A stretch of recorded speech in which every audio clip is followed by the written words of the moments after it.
Hello everyone, welcome to Apti Plus Academy for Civil Services. So in this video we are going to discuss the most probable questions that are expected in your OPSC OS Mains 2023. As you all know that the mains exam is now scheduled in April mid. So the exam is near and it is the right time to discuss the most probable questions as well as the themes with the aspirants. So in this video we are going to cover two papers, that is your GS1 and GS2 paper, and in the subsequent video we will be taking the next two GS papers, that is your third and fourth. So starting with, so first of all, what is going to be the format here? So what we will be doing is we will be picking one paper at a time, say GS1, then subject wise we will be discussing the most probable questions. For each question, I will be providing you with the how to approach that particular question as well as the context. So why it is important. So we'll be discussing that. Now, what should be the learning for the aspirants from these questions is, first of all, you should get an idea that which themes have the highest probability of appearing in the exam. Second, how to deal with such themes. So as I have mentioned that these are going to be the most probable questions or the themes. So how you are going to tackle them? Questions may not be 100% similar, but the theme wise, the major portion of the questions that would have 90% or more similarity. So with this, we are starting with the discussion now. So starting with the GS1 paper. So under this, the first theme that we have covered is from your culture and heritage. Now, as you can see the question on your screens, heritage site restoration has gained momentum in recent years. Discuss the importance of preserving cultural heritage in India and its impact on tourism and identity. Okay. Now, first of all, let us discuss the context of this question. ठीक है, we will come to the question later. पहले हमें इसका context समझना चाहिए. Now as you all know that in many parts of India, in number of states, especially during the present regime, there has been a focus on restoration of our archaeological sites, and archaeological sites particularly those related to religion. ठीक है, अभी आप OPSC mains लिखोगे तो इन ओडिशा, इन पुरी और Jagannath temple corridor, ठीक है, तो ऐसे लगभग सभी स्टेट्स में there is archaeological site restoration going on with a tilt towards religious places. आपको ये भी पता होगा कि 2014 के बाद गवर्नमेंट ने नंबर ऑफ स्कीम्स निकाली हैं रिलेटेड टू से फॉर एग्जांपल स्वदेश दर्शन टाइप ऑफ स्कीम्स. ठीक है, जहाँ पर हमारा फोकस इन्हीं के ऊपर है, इन्हीं चीज़ों के ऊपर है. आपके जो सर्किट्स हैं, वेरियस टाइप्स ऑफ सर्किट्स, वहाँ भी focus, a number of the circuits have focus on religion as a component. ठीक है, इसके अलावा आपने देखा होगा कि न्यूज़पेपर्स में गो थ्रू करते हुए कि हमारा जो बाकी कंट्रीज में हमारी जो हेरिटेज है, स्पेशली सर्टन जिसको हम मूर्ति बोलते हैं, ठीक है, उनको भी वापस लाने की हमने इनिशिएटिव्स उठाए हैं. So that is also associated theme. तो इस चीज़ को लेकर बहुत ज़्यादा अभी करंट अफेयर्स में चल रहा है. आपकी जो एक्ट्स हैं इस चीज़ को लेकर, आर्कियोलॉजी को लेकर एक्ट्स हैं, so they also become important in this particular theme. Now coming back to the question, तो आप इस क्वेश्चन को या इस ऐसे क्वेश्चन को कैसे टैकल करोगे? अभी तो ये एक हमने जेनरिक क्वेश्चन डाला है.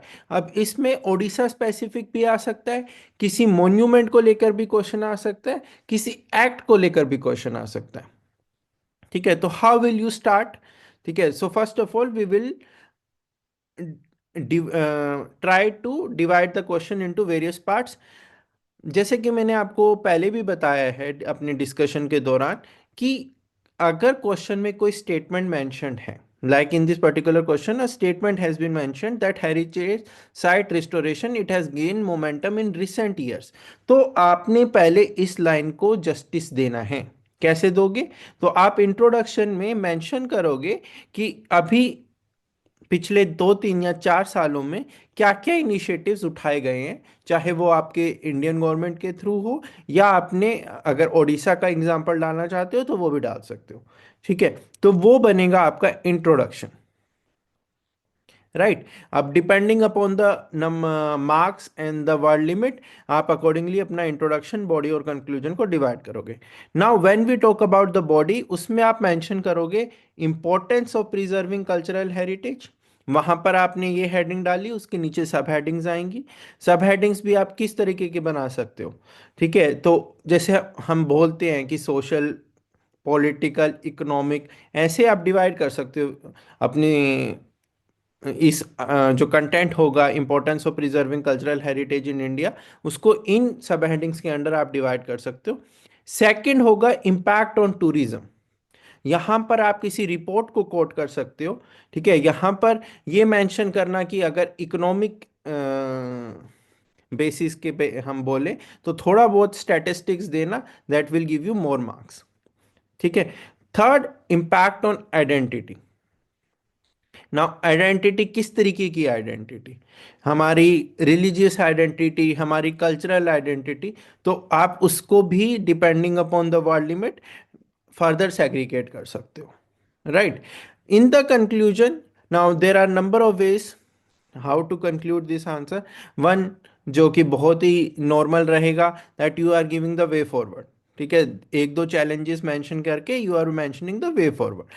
Further you can also mention कि हेरिटेज साइट रिस्टोरेशन का हमारी जो वैल्यूज हैं, कल्चरल वैल्यूज हैं, ठीक है, उस पे क्या इम्पैक्ट होने वाला है।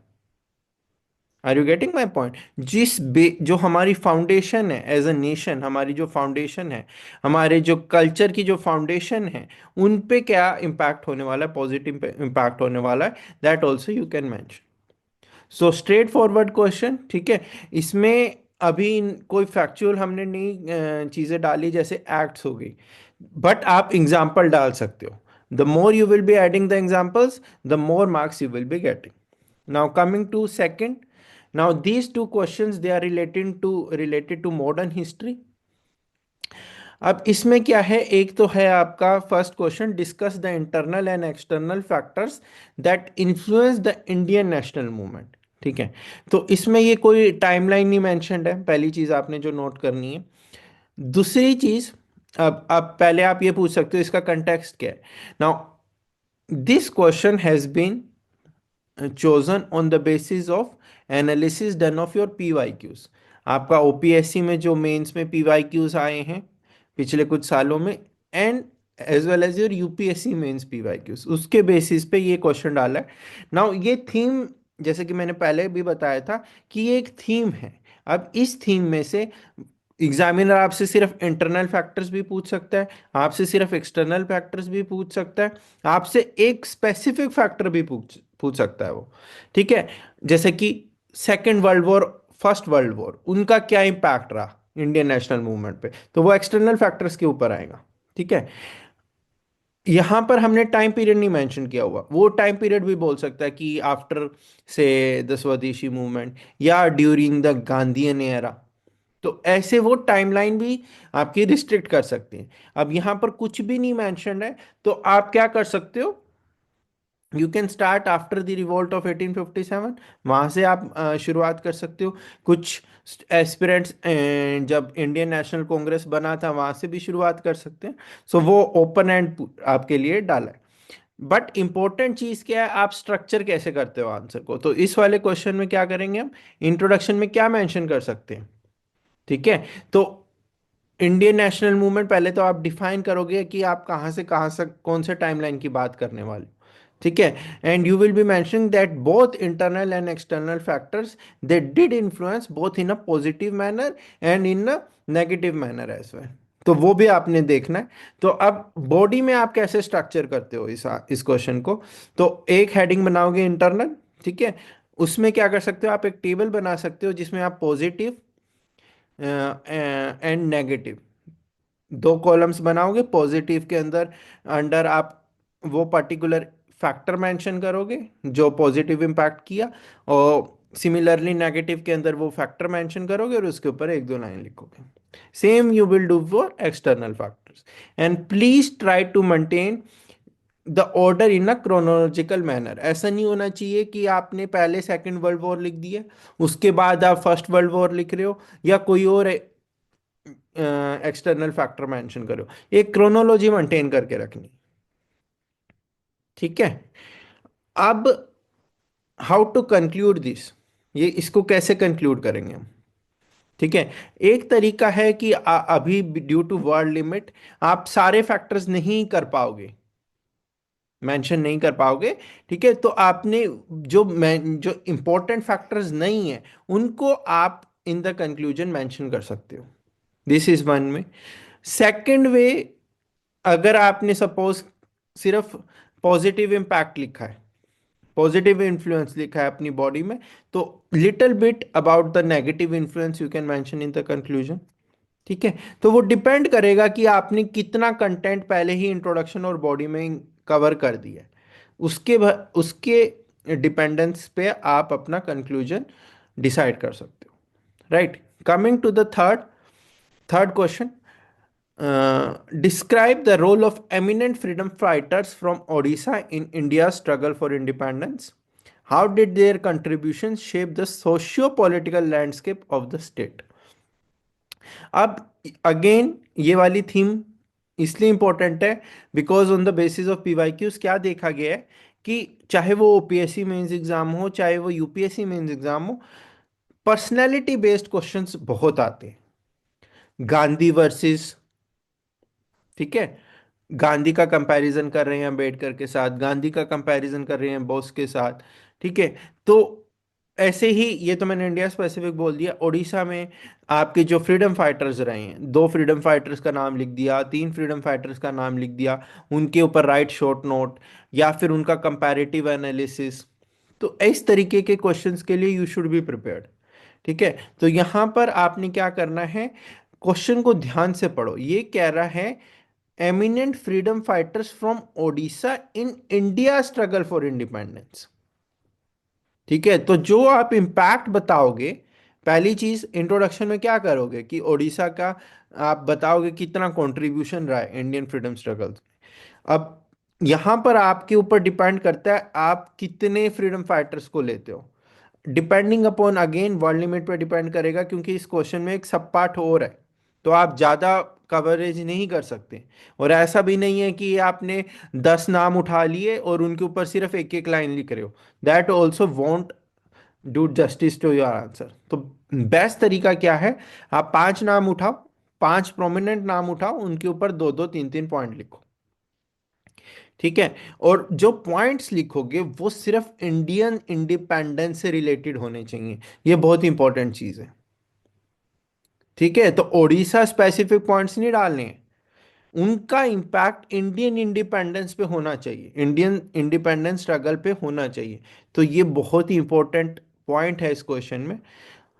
फिर जब आपने बता दिया उनका क्या रोल रहा है, फिर आप बताओगे कि उनका जो ये रोल था उससे ओडिशा के सोशल लैंडस्केप पे क्या असर हुआ, ओडिशा के पॉलिटिकल लैंडस्केप पे क्या असर हुआ।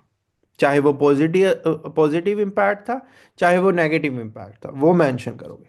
नेगेटिव तो बहुत नील के बराबर होगा, क्योंकि हम बात ही पॉजिटिव उसकी कर रहे हैं, एस्पेक्ट्स की बात कर रहे हैं। ठीक है, तो यहां पर अब कंक्लूजन में क्या रहेगा, मल्टीपल अगेन कंक्लूजन बन सकते हैं। आपका कंक्लूजन ओडिशा के बाकी फ्रीडम फाइटर्स को मेंशन करने में, जैसे मैंने बोला था 5 ही नाम कवर कर सकते हैं, तो वो लिख सकते हो। सेकेंडली, अभी हमने यहाँ पे सिर्फ socio political landscape of the state बोला है, तो socio political landscape of India पे क्या असर हुआ वो मेंशन कर सकते हो। ऐसी कोई मूवमेंट रही हो, ऐसा कोई इवेंट रहा हो जिसका इंडिया के ऊपर असर पड़ा, वो मेंशन कर सकते हो। हमने अभी सोशल पॉलिटिकल की बात की है, इसके अलावा अगर किसी और फील्ड में इम्पैक्ट रहा हो इन कॉन्ट्रीब्यूशंस का, वो आप मेंशन कर सकते हो। तो यहाँ हमें क्या लर्निंग मिल रही है इन क्वेश्चंस को डिस्कस करके, specially with respect to conclusion, हमें ये लर्निंग मिलती है कि जो क्वेश्चन में पूछा गया है हम उसके अलावा थोड़ी बहुत एडिशनल इंफॉर्मेशन प्रोवाइड कर सकते हैं। स्पेशली इन स्टैटिक क्वेश्चन, ये स्टैटिक क्वेश्चन है। ठीक है, तो वो थोड़ा बहुत हम थीम थीम हमारी मेजर थीम वही रहेगी, जैसे यहाँ पर eminent freedom fighters from Odisha है, लेकिन यहाँ पे पूछा सिर्फ सोशो पॉलिटिकल था, मैं एक स्टेप आगे जाके थोड़ी सी इंफॉर्मेशन प्रोवाइड कर। तो जब भी आप स्टैटिक क्वेश्चन में आपको ये लगे कि नहीं मुझे कंक्लूजन अच्छा नहीं मिल रहा है, तो try to provide some additional information. Moving ahead, now coming to society based questions, so two questions on society. so pvtgs, आपको पता है अभी pvtgs कितने न्यूज में है, specially with respect to your state, habitat rights मिला है number of pvtgs को। तो यहाँ पर जो थीम है, मेजर थीम है, वो ट्राइब्स। ठीक है, ट्राइब्स, उनके इश्यूज। तो सबसे पहले ये तो डायरेक्ट क्वेश्चन हो गया, what makes PVTGs distinct from other tribal communities, explain the criteria used for identify PVTGs in India, enumerate the PVTGs who have got habitat rights in Odisha. तो जो लास्ट वाला सब पार्ट है वो तो डायरेक्ट हो गया आपके करंट अफेयर से।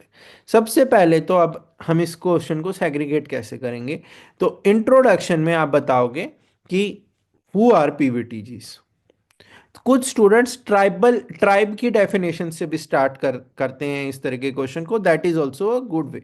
तो आप ट्राइब की डेफिनेशन लिखो, ट्राइबल ग्रुप्स की डेफिनेशन मेंशन करने के बाद आप पीवीटीजी ग्रुप्स की डेफिनेशन लिखो, एक एक एग्जांपल दे दो दोनों का।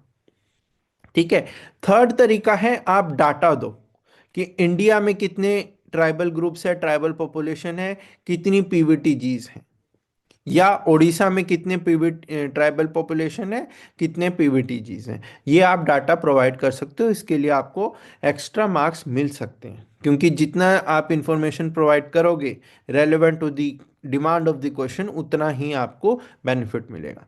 अब बॉडी की बात करें तो ये बोल रहा है क्राइटेरिया यूज्ड। ठीक है, तो इसमें क्या तरीका बेस्ट रहता है, तो आप क्या कर सकते हो कि एक टेबल बना सकते हो जिसमें आप आस्पेक्ट, दो कॉलम्स बनाओगे, वन इज आस्पेक्ट, तो आस्पेक्ट लिखा, दूसरे में उसका डिस्क्रिप्शन लिखा, दूसरे कॉलम में। ठीक है, तो आपने मेंशन किया क्राइटेरिया नंबर 1, उसके ऊपर एक लाइन, क्राइटेरिया नंबर 2, उसके ऊपर एक लाइन, एंड सो। फिर था ये बोल रहा है एन्यूमरेट द पीवीटीजीज, तो आपने जो पीवीटीजीज अभी रिसेंटली जिनको हैबिटेट राइट मिला है 1 2 3 4 करके उनका नाम मेंशन कर देना।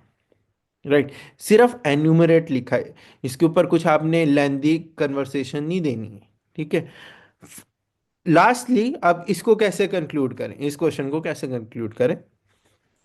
अब प्लीज ये भी नोट करें कि इस क्वेश्चन में और कुछ पूछा नहीं गया है, तो वहां पर आपको ये नहीं कि एक एक पीवीटी जी पकड़ा, मैंने तैयारी की हुई थी उड़ीसा की पीवीटी जी की, उनको मैं डिस्क्राइब कर रहा हूं। नो। ठीक है, तो आपसे सिर्फ नाम पूछा गया, एन्यूमरेट द पीवीटीजीज, नाम लिखा। हाँ, आप ये लिख सकते हो कि हैबिटेट राइट्स। ठीक है, तो ये कंक्लूजन की बात कर रहा हूं मैं। अब आप कंक्लूजन में मेंशन कर सकते हो जो ये पीवीटीजीज को हैबिटेट राइट्स मिले हैं, तो इससे क्या बेनिफिट होगा इनको, इसका मतलब क्या है हैबिटेट राइट्स मिलने का।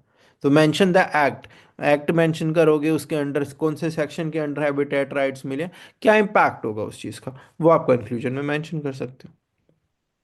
ठीक है, next question, India is a linguistically diverse country, तो यहाँ पर जो हमारा डाइवर्सिटी है, कल्चरल डाइवर्सिटी, उस थीम पे बेस्ड है, उसको हमने क्लब किया है with your current affairs, that is language issue, जो बहुत ज़्यादा अभी न्यूज़ में चल रहा है। Analyse the measures taken post independence to address the linguistic challenges while ensuring national integration.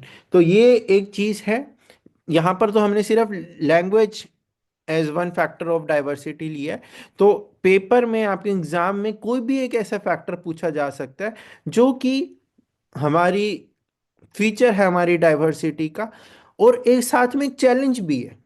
Language is a feature of our diversity as well as one of the challenges, क्योंकि वो चैलेंज करता है हमारी integration को, हमारी unity को। Similarly religion हुआ, ठीक है, कास्ट हुआ, तो ये सारे फैक्टर्स हैं, इन पे क्वेश्चन बन सकता है। यहाँ पे सिर्फ इंडिया इज लिंग्विस्टिकली लिखा है, यहाँ रिलीजियस भी वर्ड आ सकता था, कास्ट भी आ सकता था, वो सिर्फ ये भी बोल सकते हैं India is a diverse country. ठीक है, analyse the measures taken post independence to address challenges associated with diversity while ensuring national integration, तो ये एक बड़ा क्वेश्चन बन जाता है अपने आप में। ठीक है। तो आपने क्या करना है, सबसे पहले तो इंडिया की लैंग्वेजेस के ऊपर थोड़ा डाटा देना है, कितनी लैंग्वेजेस हैं। ठीक है, कौन सी लैंग्वेजेस ज़्यादा डोमिनेट करती हैं, वो थोड़ा बहुत डाटा शो कर रहा है कि हम कितने डाइवर्स हैं लैंग्वेज के हिसाब से। ठीक है, फिर अब बात कर रहे हैं ये एनालाइज द मेजर्स, वर्ड है एनालाइज। तो सबसे पहले तो कुछ चैलेंजेस होंगे जिसके ऊपर मेजर्स उठाए गए हैं। तो पहले तो लिंग्विस्टिक चैलेंजेस बताओ, या बॉडी की बात चल रही है, लिंग्विस्टिक चैलेंजेस आपने हेडिंग डाली, उसके अंदर पॉइंट्स दे रहे हो। सेकेंडली अब मेजर्स बताओ। अब मेजर्स के लिए क्या करोगे, बेस्ट वे अगेन, टेबल बनाओ, move in a chronological manner. 1950 से कोई एक्ट आई है, कोई कमीशन आया है, कुछ भी आया है, कॉन्स्टिट्यूशनल प्रोविजन है, वो आप मेंशन करो। और एक ऑर्डर में, क्रोनोलॉजिकल ऑर्डर में, लेफ्ट कॉलम में आपने मेंशन कर दिया ईयर, ठीक है, या नाम उस पर्टिकुलर कमीशन का, एक्ट का, और उसके ऊपर 1 से 2 लाइन। ठीक है, मैक्सिमम 1 से 2 लाइन, क्योंकि क्वेश्चन में क्या बोला हुआ है, एनालाइज। तो जब आपने मेजर्स बता दिए, उसके बाद आप उसका एनालिसिस कर रहे हो कि ये मेजर सफिशिएंट रहे हैं या नहीं रहे हैं। तो वो आप मेंशन करोगे कि क्या अभी भी कुछ चैलेंजेस हैं, क्या अभी भी इन मेजर्स को, हमने जो मेजर्स उठाए हैं, क्या उनकी इम्प्लीमेंटेशन में दिक्कत है, या कुछ और मेजर्स चाहिए। तो ऐसे कुछ पॉइंट्स आप मेंशन करोगे। Finally in the conclusion you can mention the way forward. Second way to conclude is कि आपने ये इंश्योर करना है, ये इंश्योर करना है कि अभी क्या चल रहा है कि हिंदी, हिंदी होना चाहिए। ठीक है, तो हमने, हमारी जो कॉन्स्टिट्यूशन क्या बोलता है, हमारा कॉन्स्टिट्यूशनल वैल्यूज क्या हैं, कि हमें अपनी डाइवर्सिटी को मेंटेन करना है, यही हमारी स्ट्रेंथ है। तो इस थीम के बाहर आप नहीं जाओगे। तो आप कंक्लूडिंग रिमार्क्स में ये मेंशन करोगे कि ये जो डाइवर्सिटी है, ये हमारी पहचान है, ये हमारी स्ट्रेंथ है। ठीक है, तो ये चीज़ बिल्कुल भी आपने इमोशनल बायस नहीं रखना है कि मेरा हिंदी की तरफ टिल्ट है या मैं एंटी हिंदी हूं। तो वो चीज़ हमने लानी ही नहीं है, पॉलिटिकल इश्यूज को हमने बाहर रखना है आंसर से। ये ध्यान रखना है इस क्वेश्चन। ठीक है, आप इस क्वेश्चन में स्टैटिस्टिक्स के साथ इंट्रोडक्शन में रिसेंट कंटेक्स्ट मेंशन कर सकते हो। ठीक है, जो लैंग्वेज का इशू रहा है स्पेशली साउदर्न स्टेट्स में, ठीक है, तो वो आप मेंशन कर सकते हो, right. Now coming to certain social issues. तो सबसे पहला, examine the relationship between caste and politics in India. So ये politicisation of the caste and the casteisation of the politics, ये हमारे कंट्री के डेमोक्रेटिक प्रोसेसेस को कैसे शेप करें। So this is the question. So यहाँ पर इंपॉर्टेंट है, आपको कास्ट की डेफिनेशन आनी चाहिए, आपको पॉलिटिक्स की डेफिनेशन आनी चाहिए। ये दो डेफिनेशन आप इंट्रोडक्शन में मेंशन करोगे। उसके बाद in the body you will start with the relationship between caste and politics. ठीक है, वो मेंशन करने के बाद आप डिफाइन करोगे what is politicisation of the caste. Then you will be defining what is casteisation of the politics. फिर आप डिफाइन करोगे, यहां पर दो तरीके हो सकते थे, कि आप पॉलिटिसाइजेशन ऑफ कास्ट जब आपने डिफाइन किया, उसी के नीचे लिख दिया इम्पैक्ट ऑन डेमोक्रेटिक प्रोसेसेस। दूसरा तरीका है, पहले दोनों की डेफिनेशन दो, फिर इम्पैक्ट ऑन डेमोक्रेटिक प्रोसेसेस बताओ। That is your description. ठीक है, अब आपने क्या करना है, जब आपने ये देख लिया कि इनका इम्पैक्ट क्या है डेमोक्रेटिक प्रोसेसेस पे, अब मैं कंक्लूजन की बात कर रहा हूं, तो आपने ये ध्यान देना है कि ऐसा तो नहीं है सिर्फ नेगेटिव इम्पैक्ट होगा, कुछ चीजों में पॉजिटिव इम्पैक्ट होगा, तो वो कैसे हम स्ट्रेंथन कर सकते हैं, और जो नेगेटिव इम्पैक्ट है उससे, उसको कैसे मिनिमाइज किया जा सकता है, वो आप कंक्लूजन में फोकस करोगे। So this particular theme again very much in the news for last so many years. ठीक है, तो इस पर क्वेश्चन बनता है, और अब ये ज्यादा हो रहा है, कास्ट को पॉलिटिक्स से मिक्स करना आपने देखा भी होगा, राइट, रिलीजन को पॉलिटिक्स से मिक्स करना। ठीक है, तो इस तरीके का थीम जो दो फैक्टर्स को मिक्स कर रहे हैं, राइट, वो पूछा जा सकता है। Second, related to women empowerment. अब वुमेन एम्पावरमेंट पे हमने इस पर्टिकुलर क्वेश्चन के थ्रू दो तीन थीम्स टच करी हैं। वुमेन एम्पावरमेंट हो गया, एसएचजीज हो गया, फेमिनाइजेशन ऑफ पॉवर्टी हो गया। ठीक है, तो ये तीन की थीम्स वुमेन से जो रिलेटेड होती हैं हमने टच करने की कोशिश की है। तो सबसे पहले, जैसे मैंने बताया था पहले भी, कि क्वेश्चन क्या बोल रहा है, एसएचजीज have played a crucial role in women's empowerment in India. तो पहले तो इस पर्टिकुलर जस्ट स्टेटमेंट को जस्टिफाई करो आप। तो आप स्टार्ट करोगे, what are self help groups, then self help group related to women, the women एसएचजीज, उनकी बात करोगे, उनका कोई स्टैटिस्टिक्स दोगे। आप अपनी स्टेट से रिलेटेड भी दे सकते हो। उसके बाद ये बोल रहा है कि they have played a crucial role in women empowerment. तो आपके पास कुछ ना कुछ डाटा होना चाहिए या एक आध केस स्टडी होनी चाहिए जहां पे आप दिखा रहे हो कैसे एक पर्टिकुलर एसएचजी की वजह से एक पर्टिकुलर इंडिविजुअल का या ग्रुप ऑफ इंडिविजुअल्स जो कि वुमेन हैं उनका एम्पावरमेंट हुआ है, चाहे वो पॉलिटिकल एम्पावरमेंट हो, इकोनॉमिक एम्पावरमेंट हो, सोशल एम्पावरमेंट हो, कुछ भी हो। ठीक है, वो मेंशन करने के बाद in the body you will mention कि discuss their contribution in addressing the feminisation of poverty. Again, examples के बिना, अगर आपके पास एग्जाम्पल्स नहीं है, केस स्टडीज नहीं है, डाटा नहीं है इस क्वेश्चन में, तो आप जस्टिफाई नहीं कर पाओगे, अच्छा आंसर नहीं लिख पाओगे। तो फेमिनाइजेशन ऑफ पॉवर्टी मतलब आप समझ ही रहे होगे। ठीक है, तो उसको पहले डिस्क्राइब करो एक लाइन में, फेमिनाइजेशन ऑफ पॉवर्टी होता क्या है। फिर एग्जाम्पल्स के थ्रू, केस स्टडीज के थ्रू आप बता रहे हो कैसे उसको एड्रेस करने में एसएचजीज ने एक अच्छा रोल प्ले किया है। अब फिर भी कंट्रीब्यूशन होने के बावजूद कुछ चैलेंजेस हैं, so you will be mentioning those challenges, चाहे वो फाइनेंशियल चैलेंजेस हैं, चाहे वो पॉलिटिकल इश्यूज हैं, कोई भी इशू है, आप एक तरीके से स्ट्रक्चर करके दो तीन चार पॉइंट वो मेंशन करो, and in the conclusion you are giving the way forward. So this type of questions, they require case studies, they require examples, they require statistics। तो जैसे कि मैंने अपने स्टूडेंट्स को पहले भी बताया हुआ है कि अब जैसे यहाँ सोशल इश्यूज है, सोशल इश्यूज में वुमेन एक थीम है, तो वुमेन एक थीम के ऊपर आप कलेक्ट करके रखो, कोट्स कलेक्ट करके रखो, डाटा कलेक्ट करके रखो, केस स्टडीज कलेक्ट करके रखो। ठीक है, कास्ट एंड पॉलिटिक्स की बात है तो इसके ऊपर आपके पास ये एक थीम है, इसके ऊपर आपके पास ये सारी चीजें होनी चाहिए। आपके पीवाई की उसमें एजिंग पॉपुलेशन पे क्वेश्चन आया था, सिल्वर इकोनॉमी पे क्वेश्चन आया था, तो एजिंग पॉपुलेशन ऑफ इंडिया पे आपको पास ऐसे कोड स्टैटिस्टिक्स एग्जांपल्स होने चाहिए कि इनिशिएटिव्स क्या उठाए गए हैं, एक्ट्स क्या क्या हैं। ठीक है, कॉन्स्टिट्यूशनल प्रोविजंस अगर कुछ हैं तो वो क्या है मार्जिनलाइज्ड ग्रुप्स को लेकर। तो ये जो बेसिक फोल्डर होता है ये आपने तैयार करके रखना है।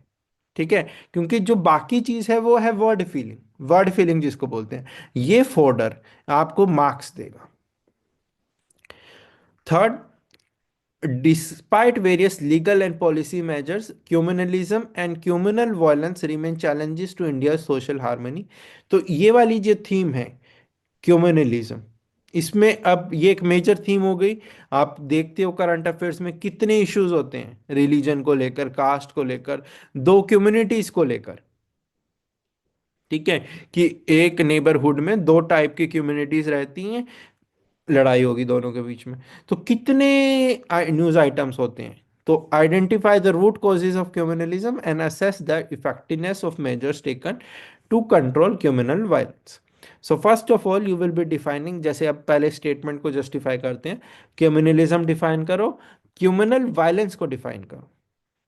उसके बाद ये सही, ये दोनों they remain a challenge to India social harmony. ठीक है, despite having legal and policy measures. तो legal and policy measures, legal measures कौन कौन से हैं, चाहे वो कॉन्स्टिट्यूशनल प्रोविजन हो, चाहे वो कोई एक्ट हो। पॉलिसी मेजर्स, पॉलिसी मेजर्स में कोई इनिशिएटिव है, पॉलिसी है, वो आप मेंशन करोगे। इनके बावजूद अभी ये चैलेंज है, तो उसके लिए आप दो तीन एग्जांपल्स दिखाओगे कि रिसेंट टाइम्स में यही हुआ है। ये उत्तर प्रदेश का एग्जांपल दे सकते हो, हरियाणा का एग्जांपल दे सकते हो, जो भी आपको लगता है आपके स्टेट में अगर कोई हुआ हो वो मेंशन कर सकते हो। फिर आप मेंशन करोगे what are the root causes of criminalism, you will be mentioning in bullet format. अब यहाँ पर फिर हमने मेजर्स तो बता दिए थे शुरू में ही। अब उनकी इफेक्टिवनेस, उनकी इम्प्लीमेंटेशन स्टेटस क्या है, ठीक है, वो आप मेंशन करके चैलेंज की क्या क्या चैलेंज हैं अभी वो मेंशन करो, and finally in the conclusion you will be giving the way forward. So ये वाला क्वेश्चन अगर आया, अगर हम पिछले आपके ईयर के पेपर से कंपेयर करें तो ये 20 मार्कर में आएगा। So it is a lengthy question, बहुत ज़्यादा सब पार्ट्स बनेंगे, तो 20 मार्कर में आ सकता है। ठीक है। Geography and environmental issues. So यहाँ पर क्या है, जो आपका क्लाइमेट चेंज हुआ या ज्योग्राफी से रिलेटेड हमारी कुछ चीज़ें चल रही हैं, आपके डिजास्टर्स हुए, वो सब चीज़ें, आपका मिनरल डिस्ट्रीब्यूशन हुआ, या आपके फिजिकल फीचर्स हुए, चाहे वो रिवर्स हो, माउंटेन्स हो, कुछ भी, तो वो सब चीज़ें आती हैं। ठीक है। तो मोस्टली क्या होगा, इंटर रिलेटेड थीम्स आएंगी, इंटर रिलेटेड। वो देखते हैं कैसे इंटर रिलेटेड है। Land degradation and desertification have become major environmental concerns in India. So land एक geographical attribute है, अब land degradation एक environmental issue है। ठीक है। Analyze the primary causes, consequences and suggest measures to mitigate them। तो यहाँ पर दो थीम है, लैंड डिग्रेडेशन, डिजर्टिफिकेशन। दोनों सेपरेट है, इनको एक वर्ड नहीं माना, ये सिनोनिम्स नहीं है। तो पहले इनको डिफाइन करो, डिफाइन करके बताओ कैसे लैंड डिग्रेडेशन हो रहा है इंडिया में। ठीक है। अगर आप अपने स्टेट स्पेसिफिक डाटा है आपके पास कुछ, एक लाइन उस पर भी डाल सकते हो। सिमिलरली लैंड डिजर्टिफिकेशन, ठीक है, तो उसके ऊपर स्टैटिस्टिक्स, ये आपकी इंट्रोडक्शन बनेगी। इंट्रोडक्शन में आपने स्टेटमेंट को जस्टिफाई कर दिए। बॉडी में primary causes, what are the causes for land degradation, land desertification, what is the impact, impact क्या है, टेबल बनाओ। ठीक है। सजेस्ट मेजर्स, सजेस्ट मेजर्स में रेमेडियल मेजर्स आपने मेंशन करने हैं। अब यहाँ पर जो मेजर्स आप मेंशन करोगे, एंड फॉर दैट मैटर कोई भी इस टाइप का क्वेश्चन आए जहाँ से आपको पूछा गया है कि मेजर्स सजेस्ट करो, आपने क्या करना है, don't give generic statements, try to quote reports, try try to quote experts, कि एक्सपर्ट्स ने ऐसा बोला है इसलिए मैं ये सजेशन दे रहा हूं। ठीक है। कंक्लूडिंग रिमार्क्स में एक दो क्वेश्चनरी रिमार्क्स डाल सकते हो आप, कि अगर हमने लैंड डिग्रेडेशन और डेजर्टिफिकेशन को नहीं कंट्रोल किया तो उसका इंडिया पे क्या इम्पैक्ट हो सकता है, उसको, उसके लिए आप कोई सिनेरियो मेंशन कर सकते हो, कि जिसको पढ़ के एकदम हाँ हमें स्टेप्स उठाने ही पड़ेंगे। तो ऐसी कोई एक दो लाइंस आप कंक्लूडिंग रिमार्क्स में मेंशन कर सकते हो। It will give attractiveness to your answer. ठीक है। सेकंड, रिलेटेड टू डिजास्टर्स, यहाँ तो हमने साइक्लोन का क्वेश्चन पूछा है, फ्लड्स के ऊपर आ सकता है, अर्बन फ्लडिंग के ऊपर आ सकता है। ठीक है। आजकल एक और टाइप का इंडस्ट्रियल जो डिजास्टर है, man made disaster, that is industrial disasters, उसके ऊपर क्वेश्चन आने की भी प्रोबेबिलिटी है। ठीक है। बट यहाँ पर for the time being and specially relevant to your state, so what are the necessary conditions for the formation of tropical cyclones, and differentiate the temperate and tropical cyclones with suitable examples. तो यहाँ पर naming of cyclones के ऊपर भी एक point हम डाल सकते थे, how do the tropical cyclones की naming that is different from temperate cyclones की नेमिंग, डिफरेंट रीजन्स की नेमिंग कैसे होती है। ठीक है। अपने साउथ ईस्ट एशिया में कैसे नेमिंग करते हैं as compare to other parts of the world, वैसा भी क्वेश्चन हो सकता है। So so first of all define what is tropical cyclone and what are temperate cyclone, वो बताओ आप। उसके बाद कंडीशन दो, the criteria for the formation of tropical cyclones. फिर आप दोगे, एक टेबल बनाओगे जिसमें एक होगा पहला कॉलम आस्पेक्ट, जिसके बेसिस पे डिफरेंशिएट कर रहे हो, दूसरे कॉलम में ट्रॉपिकल रहेगा, थर्ड कॉलम में टेम्परेट रहेगा। अब जब हमने conditions of formation of tropical cyclone एक बार बता दी हैं, तो जब टेबल में उस चीज को रिपीट करने की नीड नहीं है, in one line you can give for कि ट्रॉपिकल साइक्लोन की क्या कंडीशंस है। ठीक है। और एग्जांपल्स देने हैं, recent examples, try to give recent examples. ठीक है। अब आपने मेंशन, अब इस टाइप के क्वेश्चन में कंक्लूजन क्या करें। अब आप देखोगे कि यहाँ पर इंडिया का कोई मेंशन नहीं है पॉइंट। ठीक है। तो आप यहाँ पर मेंशन कर सकते हो इंडिया में किस टाइप के साइक्लोन्स होते हैं, आपकी स्टेट किस टाइप के साइक्लोन्स को फेस करती है, वो कहाँ से डेवलप होते हैं। ठीक है, उनका क्या इम्पैक्ट होता है, तो वो थोड़े बहुत दो तीन points you can give in the conclusion, right. Third, climate change and Indian monsoon, जिसमें बहुत ज़्यादा थीम्स आ जाती हैं, ला नीना, एल नीनो, फिर एक ट्रिपल डिप एल ला नीना भी है। तो इस तरीके की जो टर्म्स हैं, so that on the basis of that the third question has been framed. Climate change has significantly impacted the Indian monsoon system. तो सबसे पहले तो आप डिफाइन करोगे, so what is the Indian monsoon system, ठीक है, Indian monsoon है क्या। सो अब इसका क्लाइमेट चेंज ने इसको कैसे इम्पैक्ट किया है, ठीक है, तो वो आप मेंशन करोगे, फ्रीक्वेंसी क्या हो गई है, ठीक है, टाइम पे क्या इम्पैक्ट हुआ है, ड्यूरेशन पे क्या इम्पैक्ट हुआ है, और आपके इंडियन जो रेनफॉल है, ठीक है, रेनफॉल का क्वांटिटी क्या है, ड्राउट्स हो रहे हैं तो उस पे क्या इम्पैक्ट हुआ है, ठीक है। तो ये इस तरीके से आप फैक्टर्स मेंशन करोगे। आपके पास एग्जांपल्स हैं या कोई कंसेप्ट्स हैं, जैसे मैंने बोले थे कंसेप्ट्स एल नीनो, ला नीना एक्सेट्रा, वो आप मेंशन करोगे ताकि आपके आंसर को एज मिले। सेकंड पार्ट बोल रहा है examine the effects of changing monsoon patterns. अब मॉनसून का पैटर्न जैसे मैंने बोला, ये चीजें हो रही हैं, फ्रीक्वेंसी चेंज हो रही है, ड्यूरेशन चेंज हो रहा है, तो एग्रीकल्चर पे क्या इम्पैक्ट है, वाटर रिसोर्सेज पे क्या इम्पैक्ट है, लाइवलीहुड पे क्या इम्पैक्ट है। एग्रीकल्चर पे जैसे एक एग्जांपल दे सकता हूँ कि कुछ क्रॉप्स, ठीक है, आप हाइपोथेटिकली सोचो किसी रीजन में पहले ज्यादा बारिश होती थी तो आप उस तरीके के क्रॉप्स उगाते थे विच रिक्वायर मोर वाटर। लेकिन अब because of in the change in the monsoon pattern, अब उस पर्टिकुलर रीजन में कम बारिश हो रही है, तो आप जो वाटर इंटेंसिव क्रॉप्स हैं वो नहीं उगा सकते। सो these kind of impact you will be giving two to three examples water resources के ऊपर, ठीक है। यू कैन गिव एग्जांपल कि कौन सी, आप अपनी स्टेट से रिलेटेड एग्जांपल भी दे सकते हो कि कैसे मॉनसून की वजह से, चेंजिंग मॉनसून पैटर्न की वजह से आपके रिवर्स हैं जो, वो इम्पैक्ट हो रहे हैं, आपके जो ग्राउंड वाटर रिसोर्सेज हैं वो इम्पैक्ट हो रहे हैं।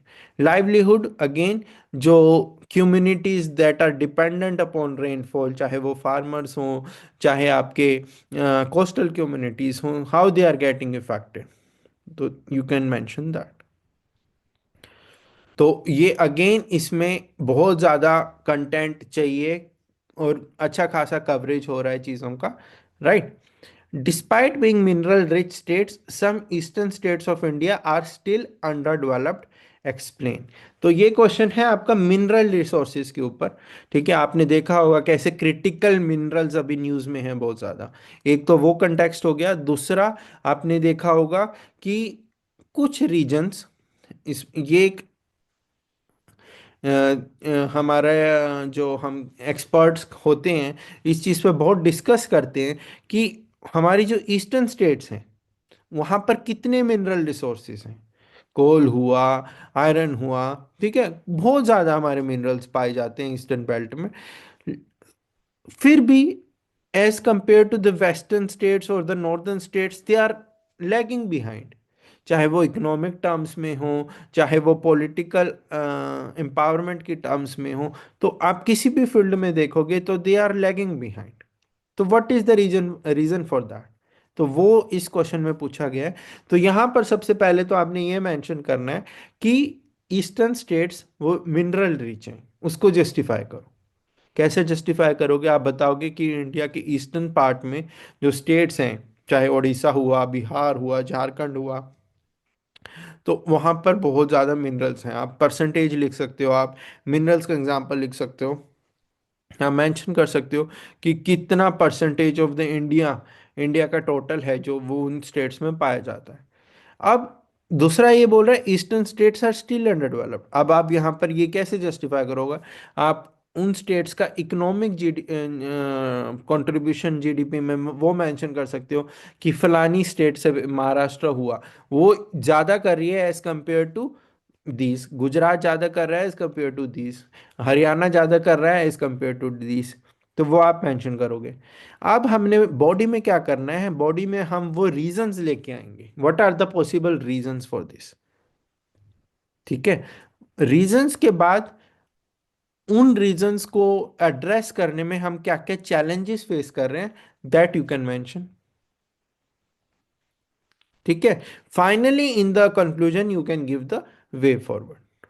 बट क्वेश्चन का प्रायोरिटी क्या होगा, इस क्वेश्चन की प्रायोरिटी क्या है, आपने पहले तो बताना है, ये स्टेटमेंट जो मेंशन्ड है उसको जस्टिफाई करना है, फिर आपने बॉडी इन द बॉडी जो रीजंस हैं उनको ज्यादा फोकस करना है, what are the possible reasons. So last question for GS1. As you all know, Smart Cities Mission 2015-2025 decade हो गया है। तो इसके ऊपर अर्बनाइजेशन एंड गवर्नेंस में, और ये एक स्कीम भी है, ठीक है, स्कीम भी है, और इसका बहुत ज़्यादा आपका अर्बन डेवलपमेंट के से रिलेशन है। तो question can be on this particular theme, that the smart cities mission aims to drive sustainable and inclusive urban development in India, critically assess its achievements and challenges in implementation। तो for question तो straight forward है। ठीक है। Question क्या बोल रहा है कि सबसे पहले तो आप बताओ स्मार्ट सिटीज मिशन के बारे में, आप बताओगे कब ये मिशन आया था, क्या इसके ऑब्जेक्टिव्स थे, वो आप मेंशन करोगे बॉडी इंट्रोडक्शन में। बॉडी में आप बताओगे फर्स्ट ऑफ ऑल इसकी अचीव, सबसे पहले आप बताओगे टारगेट्स क्या थे, what were the targets. Targets के बाद आप बताओगे कि क्या क्या अचीवमेंट्स हुई हैं, what have all have been the achievements. तो यहाँ पे सारे में डाटा आएगा, न्यूमेरिकल फिगर्स आएंगे। ठीक है। अब आप कंपैरिजन कर सकते हो कि भाई ये ऑब्जेक्टिव था और ये टारगेट मीट हुआ है, ये टारगेट वन था, ये अचीवमेंट है। ठीक है।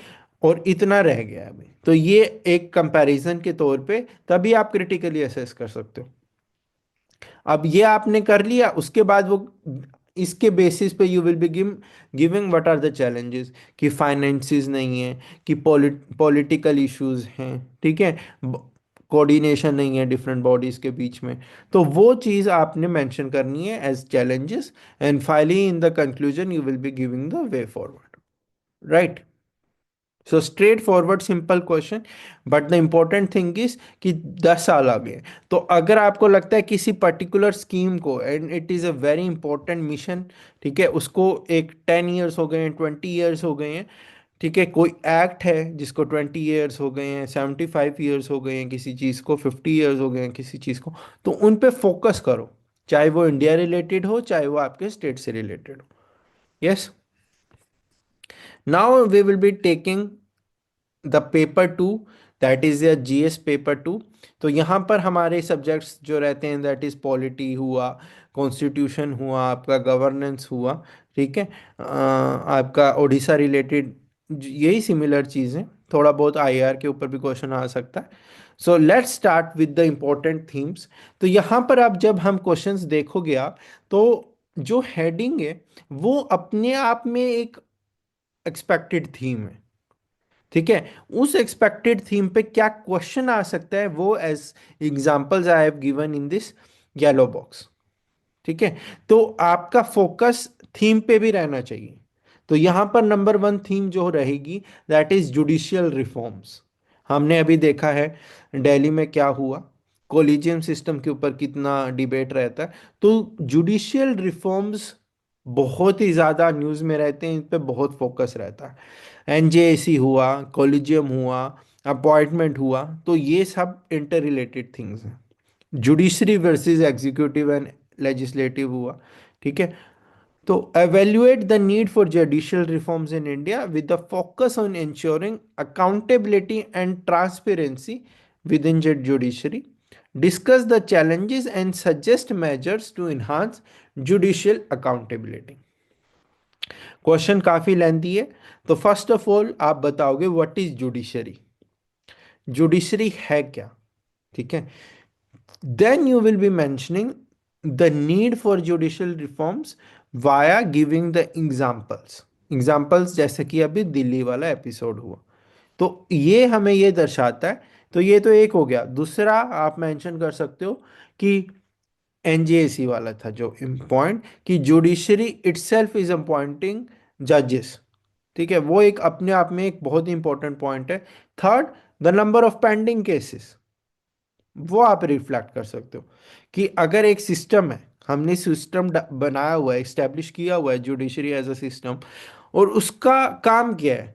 केसेस को रिजॉल्व करना। और वही अगर करोड्स में है, अगर हम total number of cases from the lowest part of the judiciary to the highest part देखें, तो that is running in crores. तो अगर करोड्स में आपके केसेस पेंडिंग है, this means there is something amiss in the system itself. तो ये बताता है there is a need for judicial reforms. तो ऐसे आपने पॉइंट्स देने हैं। अब एक और चीज आपने यहाँ मेंशन ध्यान रखनी है, अकाउंटेबिलिटी एंड ट्रांसपेरेंसी पे ज्यादा फोकस है। तो आपने वो पॉइंट सबसे पहले लिखने हैं जो अकाउंटेबिलिटी और ट्रांसपेरेंसी से रिलेशन रखते हो। जैसे अभी वाले ये दोनों एग्जांपल्स, दिल्ली हाई कोर्ट वाला, कि आपके घर में कैश मिला है, बर्न्ड कैश मिला है, तो जुडिशरी ने उस पर्टिकुलर जज को ट्रांसफर कर दिया। So where is the transparency? आपने तो दूसरे उधर ट्रांसफर कर दिया, कोर्ट में ट्रांसफर कर दिया। वो अलग बात है, हुए एंड क्राई के बाद उन्होंने ये बोल दिया कि नहीं, वो कोई फर्दर केसेस नहीं ले सकते या जुडिशियल वर्क नहीं कर सकते। But where is the transparency, where is the accountability? Within judiciary ही अकाउंटेबिलिटी रहेगी, राइट? ये तो नहीं है कि अब लेजिस्लेशन के लोग आ रहे हैं, एग्जीक्यूटिव उनको अकाउंटेबिलिटी एक्सट्रैक्ट कर रहे हैं। ठीक है। दूसरा, जैसे मैंने बोला था, जे अपॉइंटिंग जे, वो कहाँ है ट्रांसपेरेंसी? किस बेसिस पे आपने जज को अपॉइंट किया? तो वो चीज़ है कॉलेजियम सिस्टम। ठीक है। Discuss the challenges. ना अब ये चीज़ें का, इस चीज़ का इम्पैक्ट क्या है हमारे डेमोक्रेसी के ऊपर, सोसाइटल वेलफेयर के ऊपर, सोसाइटल वैल्यूज के ऊपर, balance between L E and J के ऊपर, वो सारे आप मेंशन करोगे as challenges. Then suggest measures लिखा हुआ है। अब ये कह रहे हैं सजेस्ट मेजर्स, उससे पहले आप ये बताओ कि क्या क्या मेजर्स हम ऑलरेडी ले चुके हैं, चाहे वो एज एक्ट हो, चाहे वो कॉन्स्टिट्यूशनल एक्शन हो। ठीक है। तो वो मेजर्स क्या क्या लिए जा चुके हैं और क्या क्या फर्दर लेंगे। अब फर्दर लेंगे में आप ये मेंशन कर सकते हो कि लेजिस्लेचर को क्या क्या एक्शन लेना चाहिए, एग्जीक्यूटिव को क्या क्या एक्शन लेना चाहिए, जुडिशरी को खुद क्या क्या एक्शन लेना चाहिए। ठीक है। चाहे वो डिजिटल फील्ड में हो, चाहे वो अपॉइंटमेंट्स को लेकर हो, चाहे वो इंफ्रास्ट्रक्चर को लेकर हो, वो पॉइंट्स आप मेंशन कर सकते हो। ठीक है। Freedom of expression second theme. ठीक है। तो यहाँ पर मेरा पॉइंट थीम्स है। पहले पेपर को डिस्कस करते हुए मैं क्वेश्चन बोल रहा था, बट यहाँ पर थीम इंपॉर्टेंट है, फ्रीडम ऑफ एक्सप्रेशन। अब फ्रीडम ऑफ एक्सप्रेशन में नंबर ऑफ चीजें आ जाती हैं। ठीक है। अभी आपने देखा था एक पर्टिकुलर पॉडकास्ट को लेकर, जो आपके ये सोशल मीडिया इन्फ्लुएंसर्स होते हैं उनको लेकर कितना ह्यू एंड क्राई हो रहा है कि क्या लिमिट होनी चाहिए, क्या पॉइंट होना चाहिए कि इसके आगे हम नहीं बोल सकते। ठीक है। Freedom of expression versus reasonable restriction. तो वो क्या रीजनेबल रिस्ट्रिक्शंस हैं जो हमें रोकती हैं?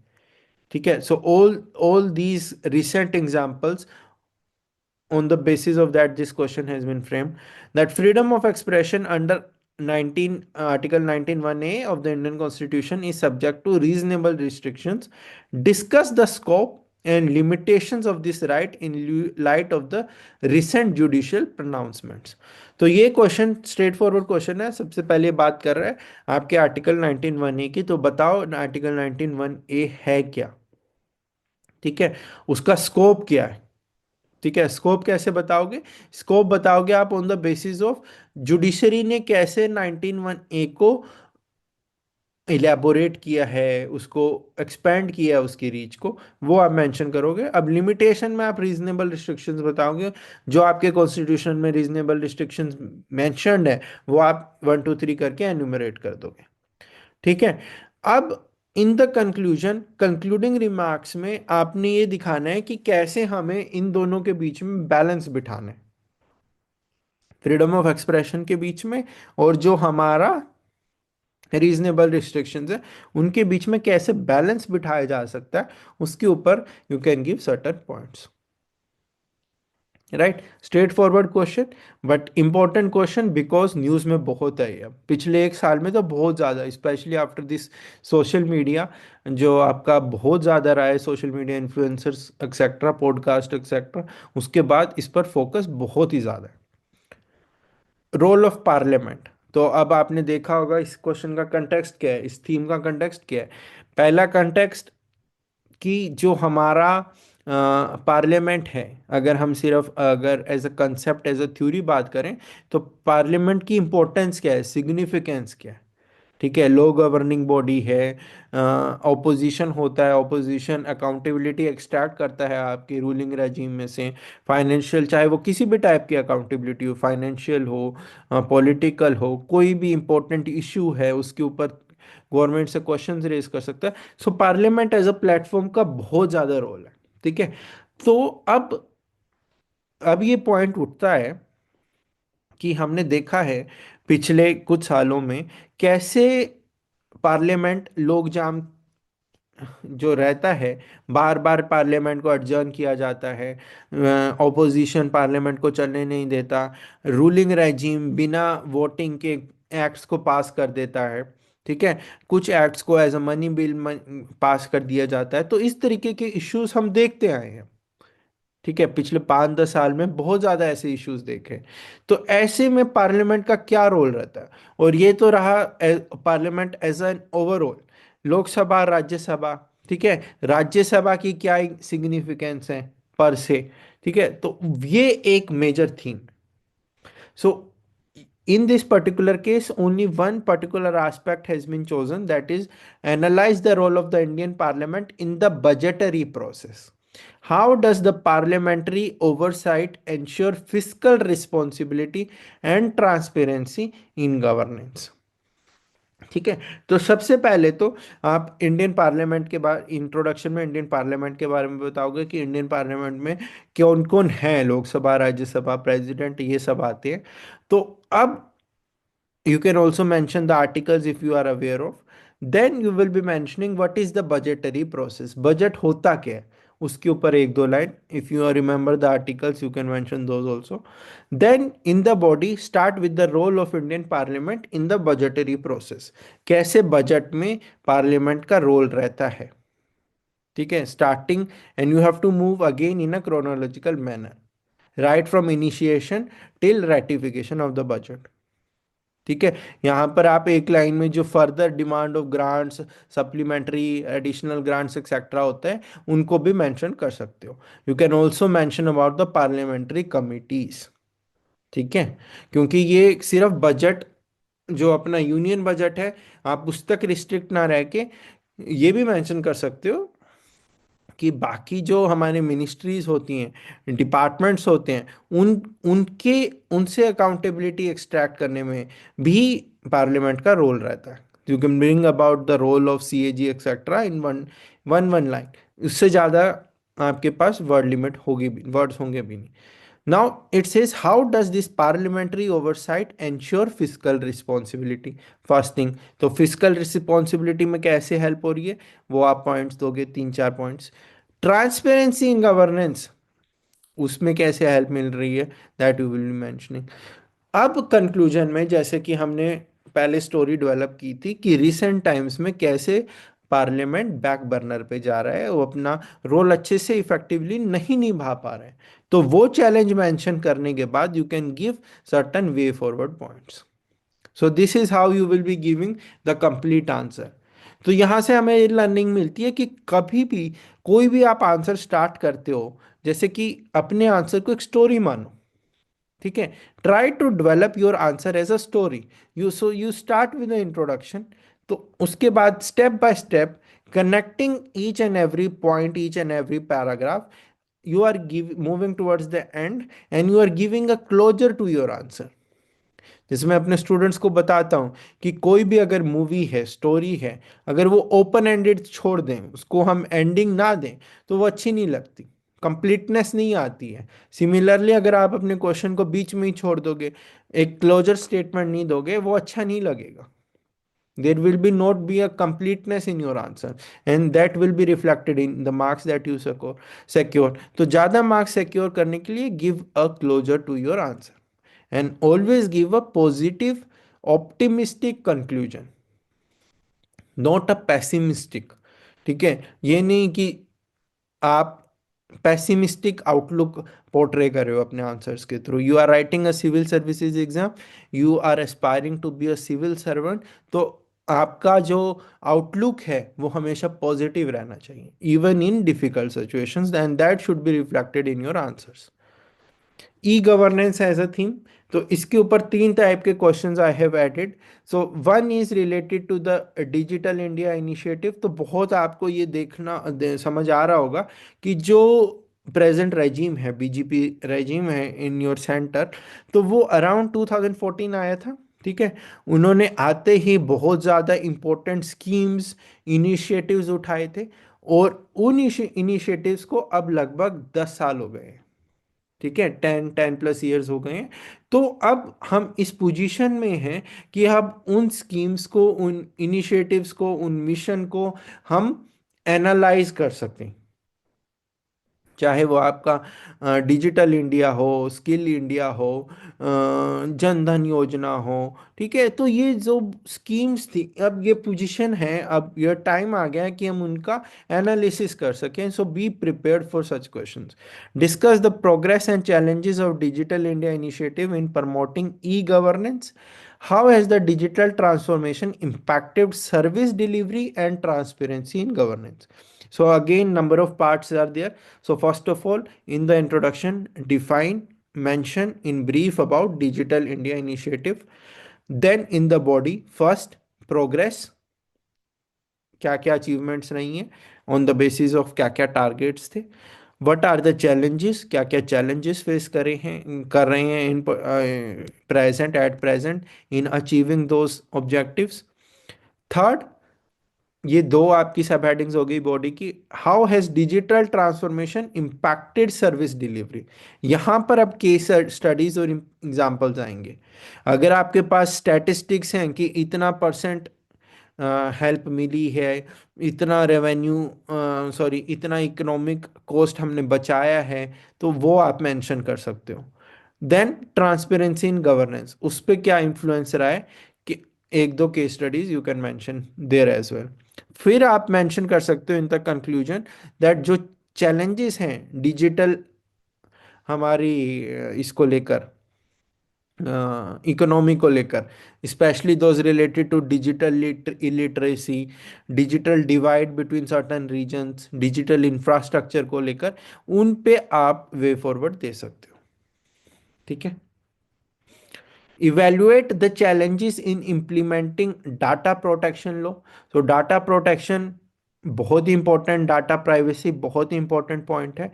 आपने देखा होगा कितने साइबर अटैक्स हो रहे हैं। ठीक है, तो इस पॉइंट ऑफ व्यू से डाटा प्रोटेक्शन, आपका ट्विटर जो आपका एक्स है एट प्रेजेंट, राइट, उसके पहले पेगासस जो स्पाईवेयर था, वो वाला इशू तो फ्रीक्वेंटली न्यूज़ में रहा है। सो और अभी जो डाटा प्रोटेक्शन लो, आपका डाटा प्रोटेक्शन बिल है, उसको लेकर जो ह्यू एंड क्राई था, उसके जो प्रोविजंस हैं, उससे रिलेटेड जो चैलेंजेस या कंसर्न्स एक्सपर्ट्स ने दिए हैं, so all these things you should know. Then what are the supreme court judgements on right to privacy, data protection etcetera. ठीक है, so evaluate the challenges in implementing data protection laws in India. How does the right to privacy intersect with national security concerns. तो पहले एक एक part पकड़ते हैं। So first of all you will be defining what is data and data protection. ठीक है, what is the need for data protection, ये सब एक एक लाइन में आएगा। And the steps that have been taken for data protection in India, especially with respect to laws, policies, etc. वो आप मेंशन करोगे। अब बॉडी में हम स्ट्रेट अवे आओगे चैलेंजेस के ऊपर। ठीक है, तो आप मेंशन कर सकते हो गवर्नमेंट ये बिल लाई, और इससे इसकी वजह से ये कंसर्न्स रहे हैं। ठीक है, तो ये चैलेंजेस रहे हैं।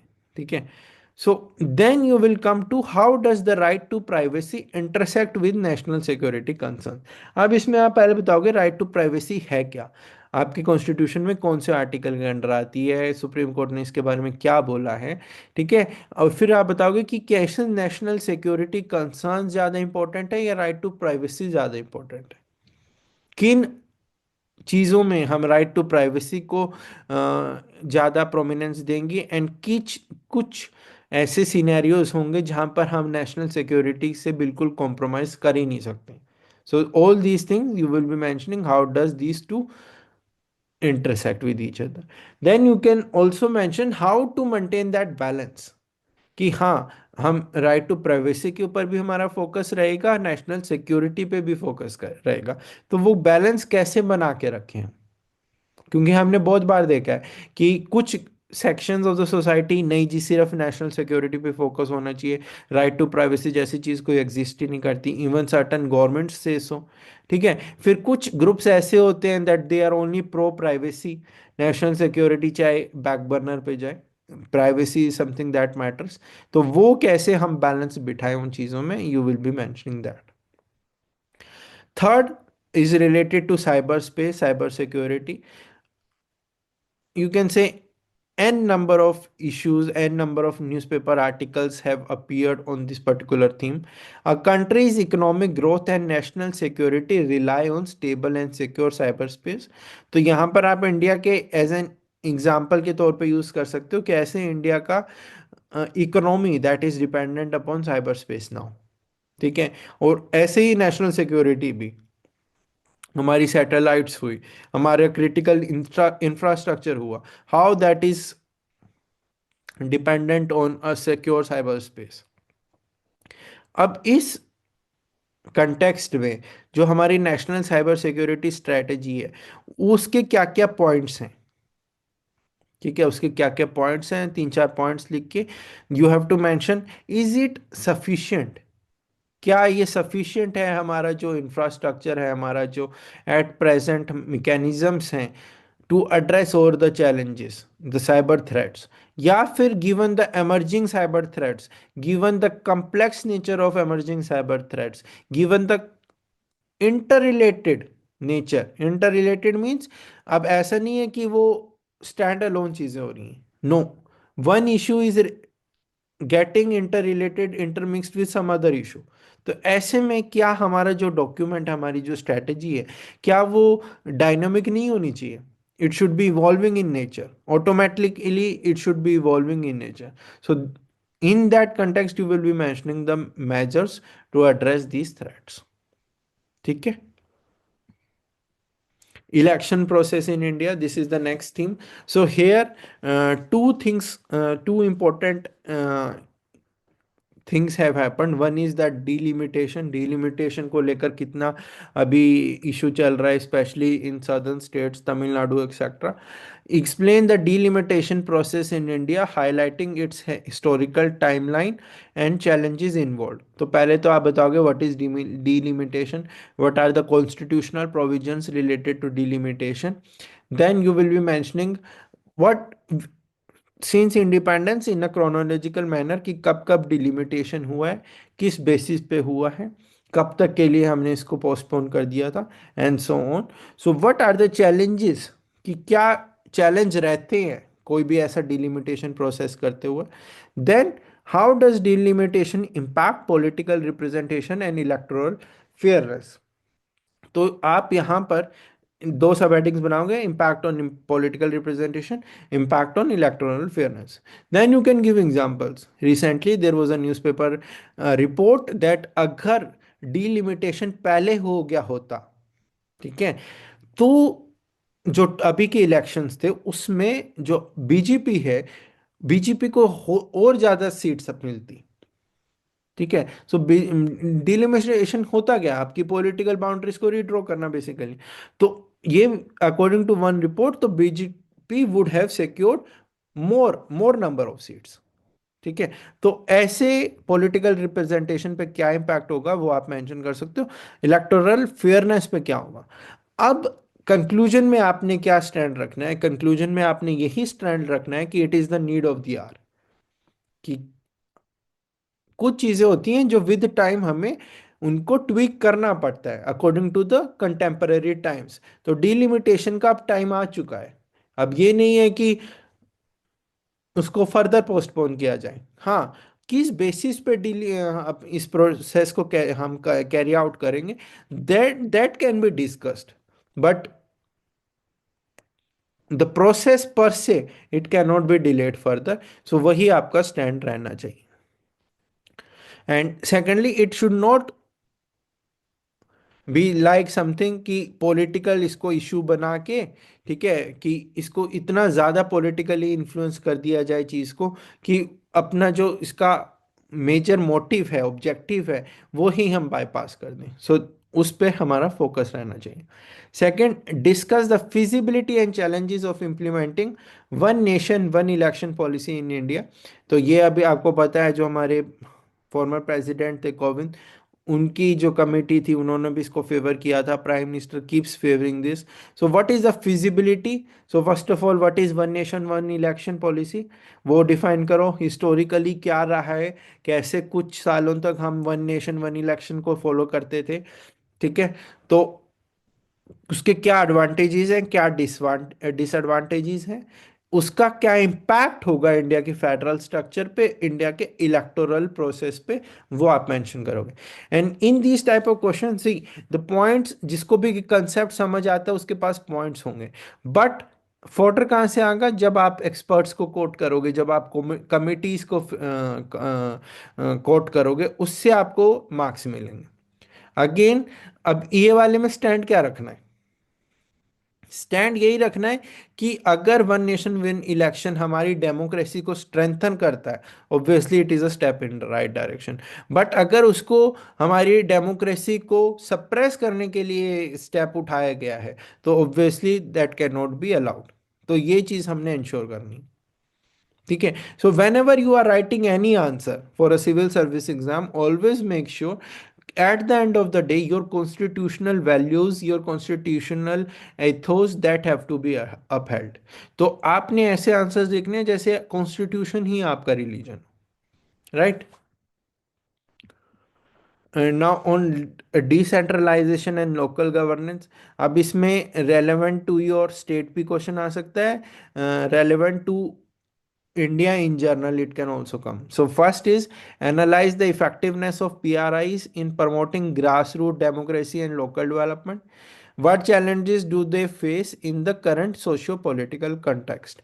तो यहाँ पर आप पहले मेंशन करोगे बैकग्राउंड ऑफ द PRIs, ठीक है। तो अब क्या उनका पॉजिटिव इम्पैक्ट होता है on grass root democracy and local development, you will be giving that in the body. First point, you will be mentioning certain one or two case studies as positive. Then you will be mentioning how they have not been so much effective, ठीक है, वो आप loop holes 2-3 points you can give that. Then what challenges are they facing? तो F3 challenges, finances, functions, functionaries, वो तीनों आप F3 में segregate करके you will be giving the examples. आप अपने ओडिशा के भी एग्जाम्पल डाल सकते हो। Finally, in the conclusion, you will be giving the way forward. Odisha, second question, Odisha has faced significant delays in implementing the PISA Act. तो पिछले साल इसको लेकर बहुत ही ज़्यादा ओडिशा में डिफरेंट डिफरेंट हलचल होती नहीं है। Analyse the key challenges in its implementation and suggest measures to ensure effective tribal self governance. तो यहाँ पर आपको सबसे पहले तो ये पता होना चाहिए एक्ट है क्या। तो इंट्रोडक्शन में आप ये मेंशन करोगे। सेकंड चीज़ जो आप इंट्रोडक्शन में मेंशन करोगे कि ओडिशा में जो बैकग्राउंड रहा है कि कौन से ईयर से स्टार्ट हुआ था कि हाँ ये इम्प्लीमेंट करेंगे करेंगे, क्या क्या प्रेजेंट गवर्नमेंट ने इसको लेकर स्टेप्स लिए हैं, वो आप मेंशन करोगे। Then in the body, challenges क्या हैं, क्यों इम्प्लीमेंट नहीं हो रही है, what are the challenges in implementation, वो आप मेंशन करोगे। देन यू कैन मेंशन कि इस पर्टिकुलर एक्ट के इम्प्लीमेंटेशन के बाद क्या बेनिफिट होगा, वो मेंशन करो। फिर मेंशन करो कि क्या मेजर्स उठाएं to ensure further tribal self governance. ये एक तो हो गया पीज़ा एक्ट की इम्प्लीमेंटेशन, और क्या क्या हम स्टेप्स उठा सकते हैं।